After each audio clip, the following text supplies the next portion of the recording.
Good to see you here. Thank you for being here for our Sunday night Bible class. I'm going to move these books. Get that rocket.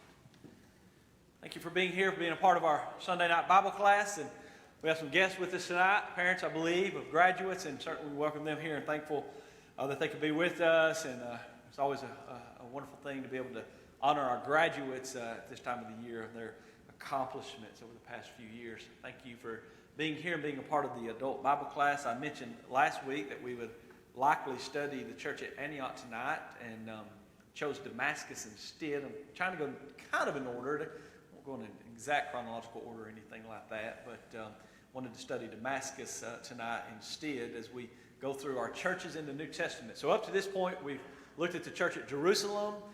Then last week, we looked at the churches in Samaria. And tonight, we're going to look at the church in Damascus. If you weren't here in either of the last 2 weeks, I'd be happy to share the notes with you. Can give you the PowerPoint or anything like that you would like, or tonight's notes as well. The reason I chose Damascus is the epitome of love and forgiveness. And really, there's just 3 verses I want to focus on, but I wanted to make a lesson out of it rather than letting you leave at 5:30. You would not like me if I let you leave at 5:30. I know that you want to stay till 6. So there's a lot into it, but the main focus is going to be on 3 verses when we get there in just a moment. So Damascus, the epitome of love and forgiveness. We're going to look to Acts chapter 9 is where we are when it comes to Damascus. In Acts chapter 9, that's where we'll begin. We'll go ahead and advance to the next slide there, please. So the location of Damascus, it's about 140 miles northeast of Jerusalem. During the kingdom years of Israel, when Israel was a kingdom, it was located in Syria. So it wasn't part of the tribes of Israel. It was located in Syria. But in the 1st century A.D., in the beginning of Christianity, it was a province of Rome. So you know that all that really played in to God bringing Christ into the world at the perfect time. In Rome coming over and, having all of the world in many ways as one under them. Here's a map. Hopefully you can see it. It's one that shows Paul's missionary journeys. The print might be kind of small, but you probably have one in the back of your Bible if you want to look in the back of your Bible. And we'll look at a couple of points now, and then we'll go back to it in just a moment. But again, here's Jerusalem. We've already talked about Jerusalem, and we talked last week about Samaria. But now the gospel is making its way up to Damascus in Syria. So again, this is the missionary journeys of Paul, but it's not one with the boundary lines of the 12 tribes of Israel. But you can see Jerusalem, Samaria, and then Damascus. So that's where we're looking tonight as we notice that. There were Jewish synagogues in Damascus, Acts chapter 9, beginning in verse 20. Do you know Acts chapter 9 is a conversion of Saul of Tarsus? And we'll look at that in just a moment. But in verse 20 of Acts chapter 9, after Saul was baptized into Christ, immediately Saul preached the Christ in the synagogues that he is the Son of God. Then all who heard were amazed and said, "Is this not he who destroyed those who called on this name in Jerusalem?" So you see reference to Jerusalem. Remember, the church begins in Jerusalem in Acts 2, and it stays in Jerusalem all the way until the end of Acts chapter 7. Okay? After Stephen is stoned to death is when the Christians begin to scatter and go elsewhere. They take with them the gospel. Okay? So they're recalling Jerusalem and all that he'd done in Jerusalem. If you continue on in verse 21, has come here for that purpose. That's key to the lesson text tonight, the epitome of love and forgiveness. He's come here for that purpose so that he might bring them bound to the chief priests. But Saul increased all the more in strength and confounded the Jews who dwelt in Damascus, proving that this Jesus is the Christ. So we see that there were synagogues in Damascus. The synagogue, of course, synagogues really came to be in the captivity period. If you remember, we discussed it in the last 2 weeks. Israel is divided as a nation. They're divided after the death of Solomon. The southern tribe, Judah, have Jerusalem in it. The northern tribes, known as Israel, do not. Both Judah and Israel had their problems. All 20 of Israel's kings were evil after the split. All 20 of Israel's kings were evil. Jerusalem had kings who were back and forth. Sometimes they were good, sometimes they were bad. Sometimes the king would go good and then bad and then good. But Israel goes into Assyrian captivity in the 700s BC. And that's really when you see the synagogues come about.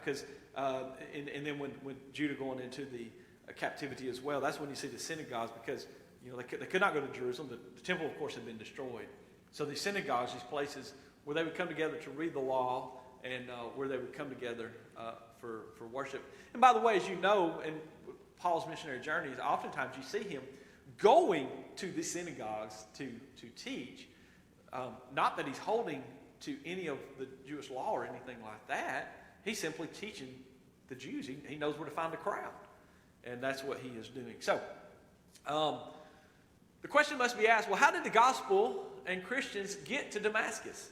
We're reading the Bible. They're in Jerusalem in chapter 7.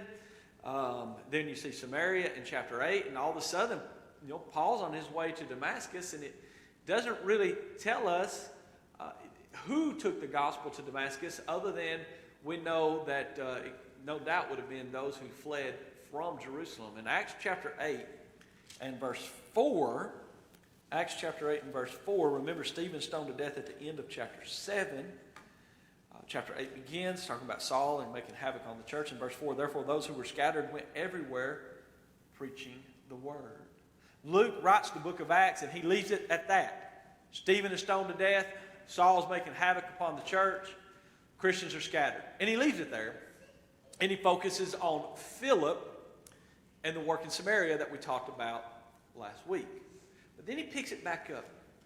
Luke picks it back up in chapter 11 and verse 19. And chapter 11 and verse 19 tells us a little more about it. Chapter 11 and verse 19. Now those who were scattered after the persecution that arose over Stephen traveled as far as Phoenicia, Cyprus, and Antioch, preaching the word to no one but the Jews only. So the Christians are preaching the word, but they're preaching the word to Jews only. The gospel has not yet made its way to the Gentiles. That, of course, happened with Peter. Peter, the apostle, taking the gospel to the Gentiles. But I want to make a point about this. In chapter 8, verse 4, chapter 11, and verse 19, those. I taught a lesson some time ago, never here, I don't think, but the those and the days and the people that we do not know their names of the Bible. We do not know who these Christians were. We'll never know them by name in this lifetime. But what they were doing was just as important as Peter and all the other apostles and Paul. It's very important we realize you have a work to do in the church.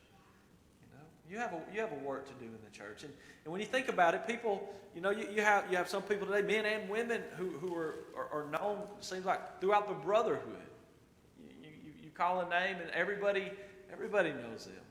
Then you have those that maybe they're not known throughout the brotherhood, but they're known in a local sense. Maybe they're known in this city and in this community, in this county. And then you have those that they're not known maybe outside of the congregation. But all three groups are equally important, just as important. And that's important that we realize that. There are those who have the talent and the ability to be a part of works all over the world. And I'm glad they use it for that. Not everybody has that. I don't have to be that person. I don't have to be that person. I have to do what I can do. And here were people, they were simply faithful to God in a very difficult time of persecution. One was killed for this purpose, preaching the gospel. And what do? They take the gospel with them. So I want to say that what you're doing is very, very important in the church. Whether it's known to others or not, it's not important. What you're doing on a daily basis is very, very important in the church. Secondly, in chapter 11 and verse 19, it tells us a little more. that after Stephen, again, Jerusalem, then they begin leaving Jerusalem. They travel as far as Phoenicia, Cyprus, and Antioch. Let's go back to our map for just a minute if we can. So the gospel is in Jerusalem only. Jerusalem only. Until Stephen is stoned to death. And then they begin scattering. They begin leaving. And we know from Acts chapter 8 that Philip takes the gospel to Samaria. Then in Acts 8, he comes down here and coming south to meet the Ethiopian eunuch in Gaza. But Acts chapter 11 and verse 19 teaches us that the Christians are taking it to Cyprus. We know about Cyprus. Barnabas, his home is from Cyprus. When Paul and Barnabas leave on their first missionary journey, they're going to leave Antioch of Syria. That's important to remember. You have Antioch of Syria, but you also have this Antioch as well. That is a point on their missionary journeys. But it's Antioch of Pisidia here. But this Antioch, Antioch of Syria, this is your home base for Paul's mission works. And this is where we'll study next week, Lord willing. I'll try not to change it on you again. But this is what we'll study next week. The mission-minded church, Antioch of Syria. And then they go to Cyprus on their first journey, Barnabas' hometown. And in the second journey, when Barnabas and Paul have their disagreement, and they go separate ways, Barnabas takes his cousin, John Mark. I pressed the wrong button. Sorry about that. I'm working it on you, Charlie. So they go to Cyprus. But Acts chapter 11 and verse 19 doesn't say anything about Damascus, but it tells us they took it to Cyprus, Antioch, Phoenicia. So we see that these Christians who were leaving Jerusalem were taking it up into this area, this region. So we know that they would have taken it to Damascus as well. If you go back to our text and back to the slide where we were, others like Ananias were likely converted after Christians began arriving. Notice Acts chapter 9 in verse 13 when the Lord calls Ananias to go and teach Saul of Tarsus. Ananias says, "Lord, I have heard from many about this man, how much harm he has done to your saints in Jerusalem." So it seems as if Ananias was not in Jerusalem because he's hearing these reports about what Saul had been doing to the Christians in Jerusalem. So the Christians are taking from Jerusalem, taking the gospel with them, and going out to these other areas, converting people. Ananias was probably a leader among the Jews in Damascus for them to convert him, also for him to be the one that God selects to go and teach Saul of Tarsus. So he's probably a leader among the Jews and then will become naturally a leader among Christians. So the Christians were taking the gospel to other places and they were teaching them the gospel. You have to really appreciate Ananias. We'll talk more about him as the evening goes on. But, here's a man that God says, hey, go teach this man. And I don't want to get too far ahead of myself, but think about what he's saying. He's like, hey, I've already heard about him. What if people from Birmingham were to come up here and say, hey, there's a guy down there that's taking Christians and putting them into prison and murdering them, and you find out he's on his way to the shoals, and you've heard about him, and then you're the one that has to go and meet him and teach him. That takes a lot. We'll talk more about that as it goes on. Saul's journey to Damascus, he took part in murdering Stephen. Any questions or thoughts about Damascus, the location of Damascus or anything? I do want this to be a Bible class. We set this up Sunday night for a Bible class hour. We're dividing our classes and letting our children go to class and college days. So certainly I would welcome this as a Bible class. Any questions or comments about Damascus and taking the gospel to Damascus? Okay. Saul's journey to Damascus, he took part in murdering Stephen. If you go back to chapter 7 and verse 54, chapter 7, verse 54 beginning, when Stephen's preaching a sermon, basically, in this chapter, and he goes back and he does a history lesson of the Jews.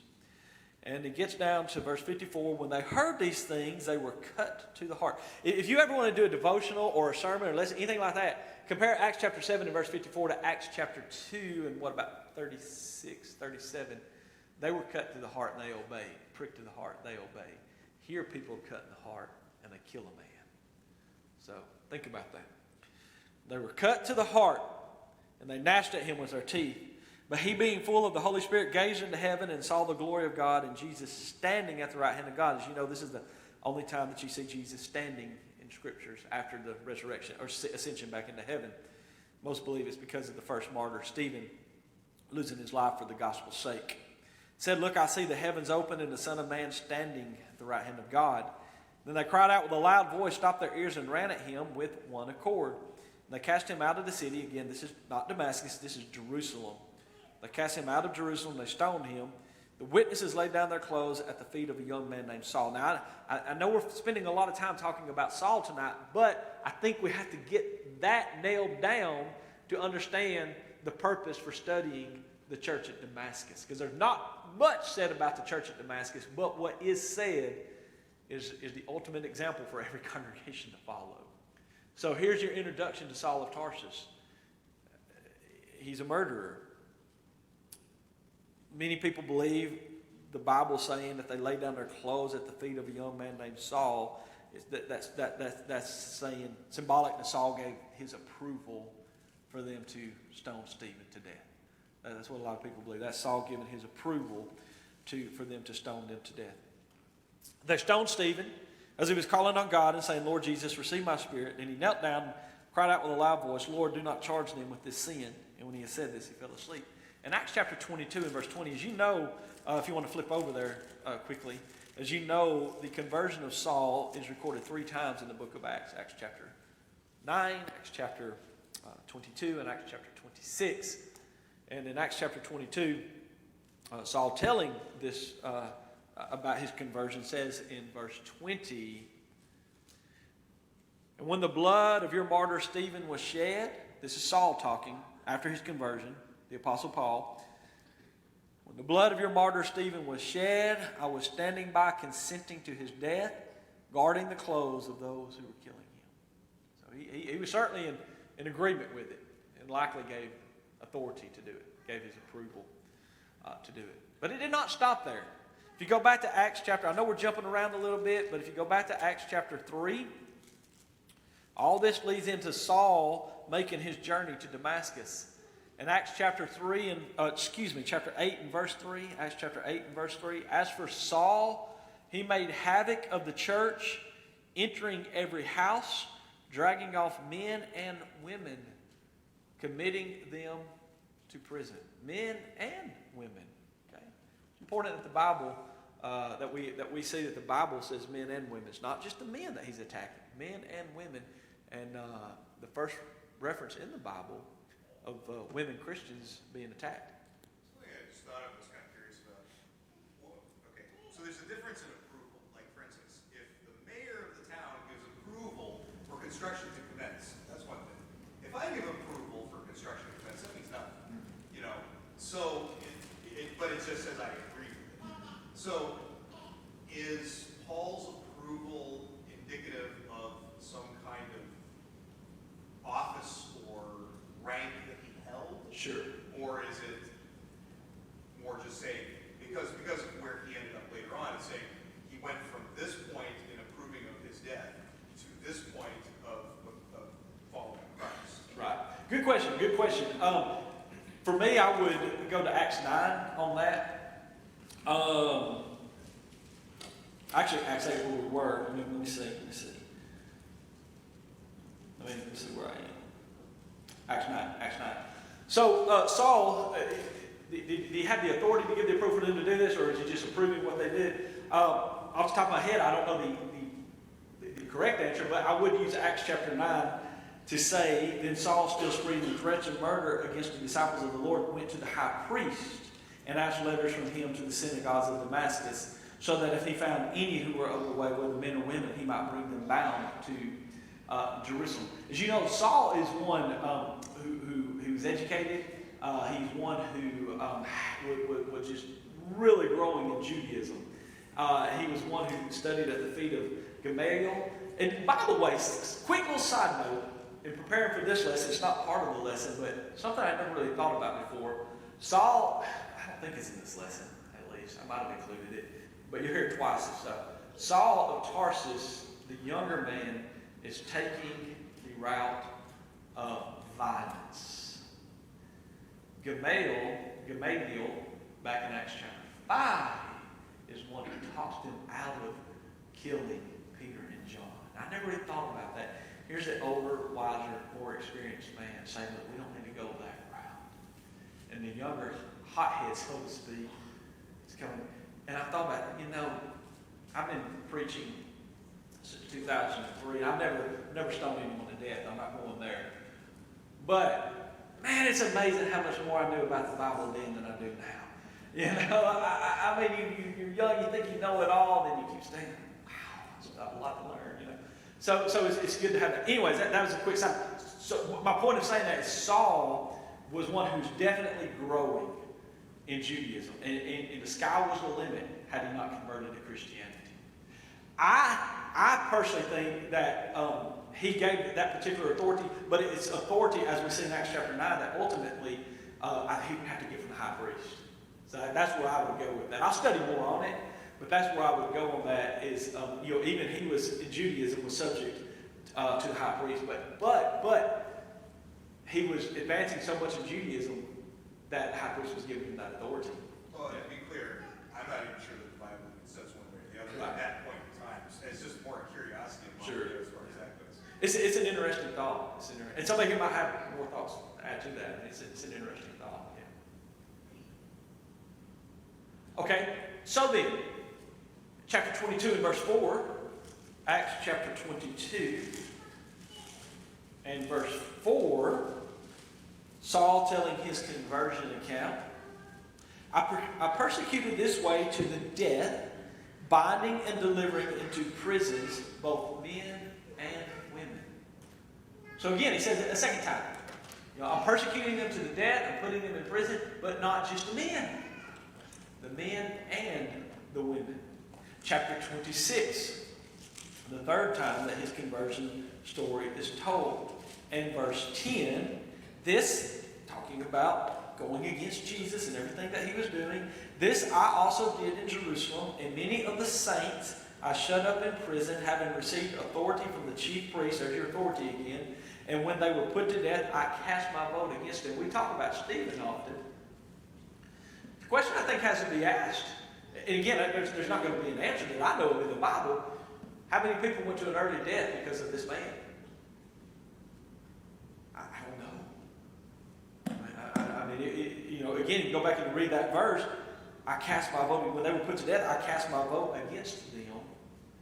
There were a lot of Christians that were put to death. All that plays into what we see the church at Damascus doing once we get there. But and that's something that we have to keep in the back of our minds when it comes to love and forgiveness. Former murderers will be in heaven. People have repented and obeyed God. 1 Corinthians chapter 6. Former, you see that list. Such were some of you. And all that list given. Life is about obtaining forgiveness and living faithful and going to heaven. Think he will forever be in heaven with some of the people that he was a part of murdering. That's Christianity. Well, it's just an interesting thought that occurred to me, particularly in the verses we're looking at in Acts 9 and other places that references the assaults of Berger. But, he's getting letters from the high priest to take people, in custody, in prison, and but I suppose what's incredible about all that, is that these were people who were studied in the law. Yeah. And how they imagined that the law would call them to do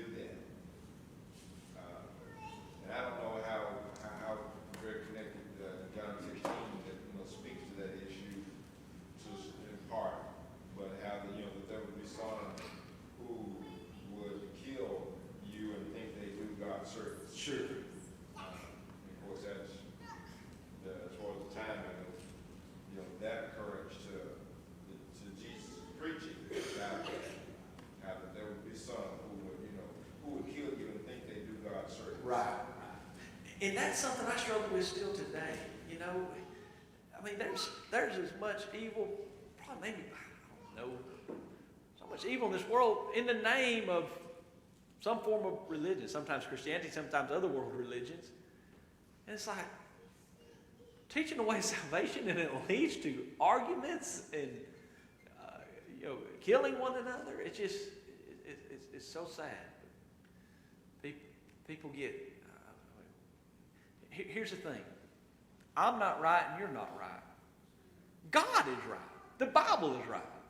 It's up to us to follow God. But yet, and I'm guilty of this myself. In a personal Bible study, and someone will have a different view about the Bible, and sometimes it just it gets to me and it bothers me. But I need to back up and remember, I'm just here to simply teach God's word and talk with people about that. Yeah. Great comments. Thank you so much. Notice. Yes. Oh, I was going to say the verse that comes to mind as far as that goes is the thing where when people of Israel are asking for a king, and they go to Samuel and say, "We want a king," and Samuel gets all upset about it, and then God comes in and says, "Look, they're not rejecting you. Right. They're rejecting me." Right. And that's not to be haughty. That's not what I mean. But that's, remember when we're studying the Bible, like that with someone, it's like, look, we're the humble servants of God. All we can do is teach people. They reject it. Right. That's, as much as we hate to see it, that's on them. Sure. Yeah, absolutely. Good point. Good point. Galatians chapter 1 and verse 13, Apostle Paul writing to the churches of Galatia, "For you have heard of my former conduct in Judaism, how I persecuted the church of God beyond measure, and I tried to destroy it." He was trying to do all he could to destroy the church. But Christians did not let Stephen's death stop them either. We've already looked at Acts chapter 8 and verse 4. And I think about this. What would Saul's reaction be? Here's a man that he hates Christians and Christianity so much that he's doing everything he can to stop it. And he can't stop it. I mean, how would that affect him? The more he tries to stop it, it seems the more it grows and the more it spreads. I mean, that had to really get to him. Those Christians, I mean, they had a great faith in God. They had a great faith in their mission. And he might have stopped the mouth of Stephen, but look at all the mouths that they opened, and taking it to the next level, and taking it to the next step. When you think about that reaction that he had to see the determination, so much so that he's going to follow them to Damascus, 140 miles away. We're going to move on. Saul's 140-mile journey, probably by foot. If you look at Acts chapter 9 and verse 8. Acts chapter 9 and verse 8. You remember, as he sees the light and he's blinded, he rose from the ground. When his eyes were opened, he saw no one, but they led him by the hand and brought him into Damascus. Now, he could have been traveling on animal, but leading him by the hand, very likely, perhaps it seems as if the Bible's teaching that this was a journey on foot. 140 miles, going to take him at least a week if he's walking. Think about the determination to make that journey simply to try to stop Christianity. That is your main goal. That is your main focus, to try to stop Christianity. So that's what bringing Saul to Damascus. They were able to grow, and they had persecutors like Saul simply because they had a faith and determination to continue. They had more faith, more determination than the Jews who were trying to stop them. The question we must ask ourselves: do we put as much of an effort forth to spread the gospel, spread the message of Christianity, as some who try to stop the message of Christianity? Who has the greater faith in their mission today? Those who are trying to stop God, or those who are trying to spread the gospel of God? Okay, Damascus, the epitome of love and forgiveness. This is what it's all about. This is where it all gets to. And this is the reason I wanted to study the church at Damascus. Suppose you're a Christian living in Damascus. You know about Saul. You know about Stephen. You know about the death. Likely some of you are the ones who fled, as we saw with the case of Ananias. You know about it. And think of this, going back to Ananias and people like him. There was this Jesus who was crucified in Jerusalem. Everything about his life matches the prophets. He was resurrected. The body's not there anymore. He has to be the Christ. He has to be the Son of God. That's why we're becoming Christians. And oh, by the way, there are Jews who are trying to do what they can to stop it, so they're killing Christians now, and they're putting them in the prison. And here you are saying, okay, I want to do that. I want to be a Christian. Because your faith in the Scriptures is greater than your faith or your fear of what man might do to you. That's what it boils down to. So here you are, you're in Damascus. Maybe you fled Jerusalem, maybe you were converted. But as I mentioned already, he was targeting even women in this persecution. It's certainly possible. I never really thought about this to prepare this lesson. It's certainly possible that Saul left some children as orphans. Now suppose Florence is Damascus. Suppose Saul's on his way here. Suppose it's the first century. Saul's on his way here. You're a Christian. What do you do? What do you do? He might take you and your spouse off and put you in prison and leave your children behind. You ready to stand up for Christ? You ready to confess your faith? He might put you and your spouse to death, leaving your children as orphans. Where's your faith? Where's your faith? It did not bother him, Acts chapter 23 and verse 1. It did not bother him to do this. That's the key at this point in his life. And no doubt he had to live with that for the rest of his life after his conversion. I wonder how many sleepless nights and tears shed by this man, recalling the Christians he hauled off to prison, recalling casting his vote. Maybe, I don't want to say what the Bible doesn't say, but maybe recalling stripping them away from their children. I don't know. Let me read the one verse. We got a couple comments. And Paul, looking earnestly at the council, said, "Men and brethren, I have lived in all good conscience before God until this day." It didn't bother him. A couple of comments. Did you have one first, or was you just flipping your hand? Because I know we have one here, but I couldn't tell if yours was a question. Or I saw yours go up first, but I'm having lots of thoughts in that it says that they got him up off the ground. He went to the ground. And at that point, he was at his lowest point when he went to the ground. And to forgive someone that you see has hit the bottom is a life-giving thing. And if people have been, taught about the Spirit of Christ, then we really should be able to know when somebody's hit the ground and be able to love them beyond that point. Lots of thoughts. sure. Prodigal son did not return till he hit rock bottom and came to himself.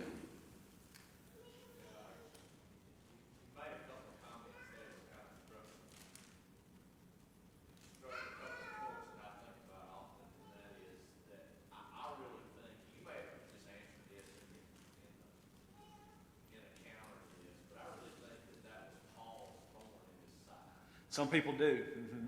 Because I think that was why God said, my grace is sufficient for you to reassure him that, look, you're okay. Mm-hmm. You might have killed all these people or persecuted all these people, but I really think that bothered him. Right. If it wasn't, it had to be on his mind daily. But I think it's very likely that it could have been. Yeah. That's all. Okay. I have a few thoughts actually. One is that it's interesting how a good chunk of Acts is basically kind of an introduction to Saul.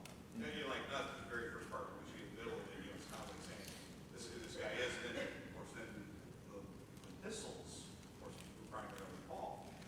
Not all, but primarily Paul. And finally, kind of wrap it all up, there's the sense in which it seems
Oh, yes, Because they're so passionate,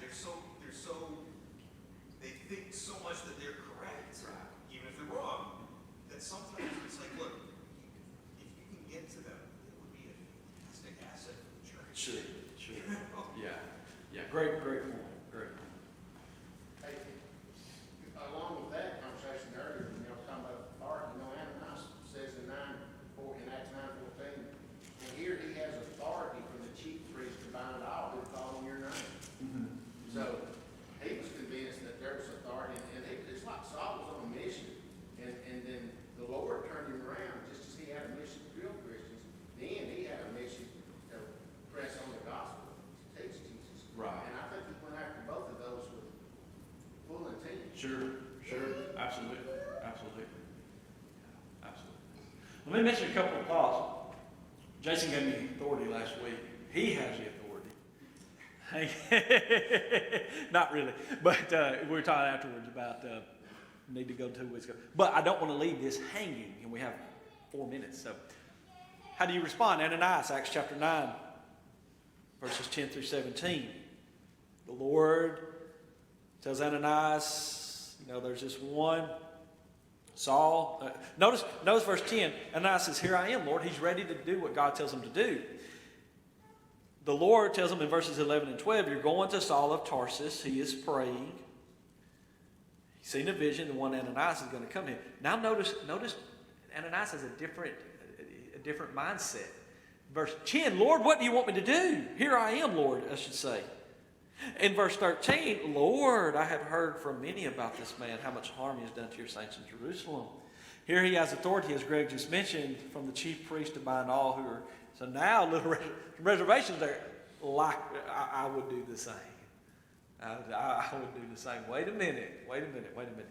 But, the Lord tells him in verses 15 and 16, go ahead and go to him and teach him. I have a purpose for him. So what does Ananias do? He goes. You have to really appreciate Ananias. He's willing to go and teach this man. I've never been in a situation like this. As far as I was teaching the gospel up in Iowa, a small congregation of maybe 15, 20 people as a church plant. And as I'm preaching, this guy's phone starts ringing. He's passed on since then, so I can tell this story. His phone starts ringing while I'm preaching. He answers the phone and starts talking while I'm preaching. And I'm thinking, oh, wow, okay. I don't say anything about it. I found out later this guy was converted, and while he was in prison, he was a convicted murderer. Man, I'm glad I didn't say anything to him,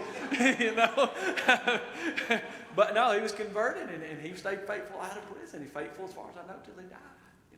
But I've never been in a situation like Ananias. I mean, you have to, Peter, when he went to Cornelius and the Gentiles, he had to take 6 Jewish brethren with him, Jewish converts, to confirm that, yes, God gave his approval. That's all part of the baptism of the Holy Spirit. He had to take 6 with him to confirm that God had given his approval for the Gentiles. Ananias goes by himself.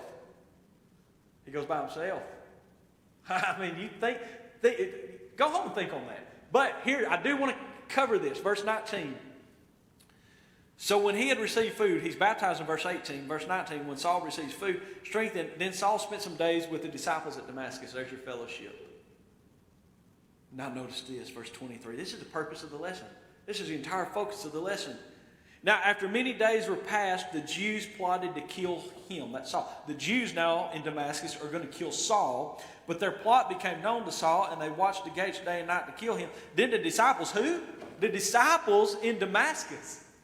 The Christians in Damascus took him by night, let him down through the wall in a large basket. This man has come to kill you, possibly put you in prison, at the least put you in prison. Maybe you and your spouse, maybe leaving your kids as orphans. And what do? You turn around and save his life. That's the church at Damascus. That's the church at Damascus. The epitome of love and forgiveness. That's Christianity.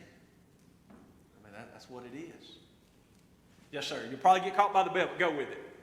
5 verses is all it took for him to be baptized in verse 18 and then trying to kill him in verse 20. Yeah. Yeah, good point. Good point. Right. Yeah, great point. Great point. Yeah. Here, the bell didn't catch you, so we can keep going.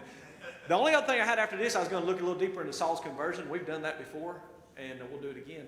So next week we will study the church at Antioch. But were you about to say? Every time I hear this story of Saul, it just makes me think of the conversion of my dad. How he was, he was such a hard, bad life.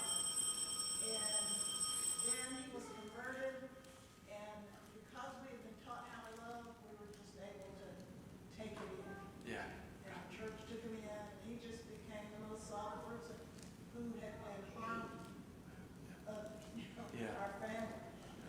It's just amazing the power of God. It really is. It really is. Let me mention this quickly. Thank you so much, of course, for being here. I'm going to continue teaching from this position for a few weeks and see how it goes. If you would like, when you first come, when we send the other classes out, if you'd like to come forward, come closer, or if when you first get here, if you'd like to come closer. And look, you know what? It's okay if you take the college section. They can go back there. They're leaving. You can take that section if you want to.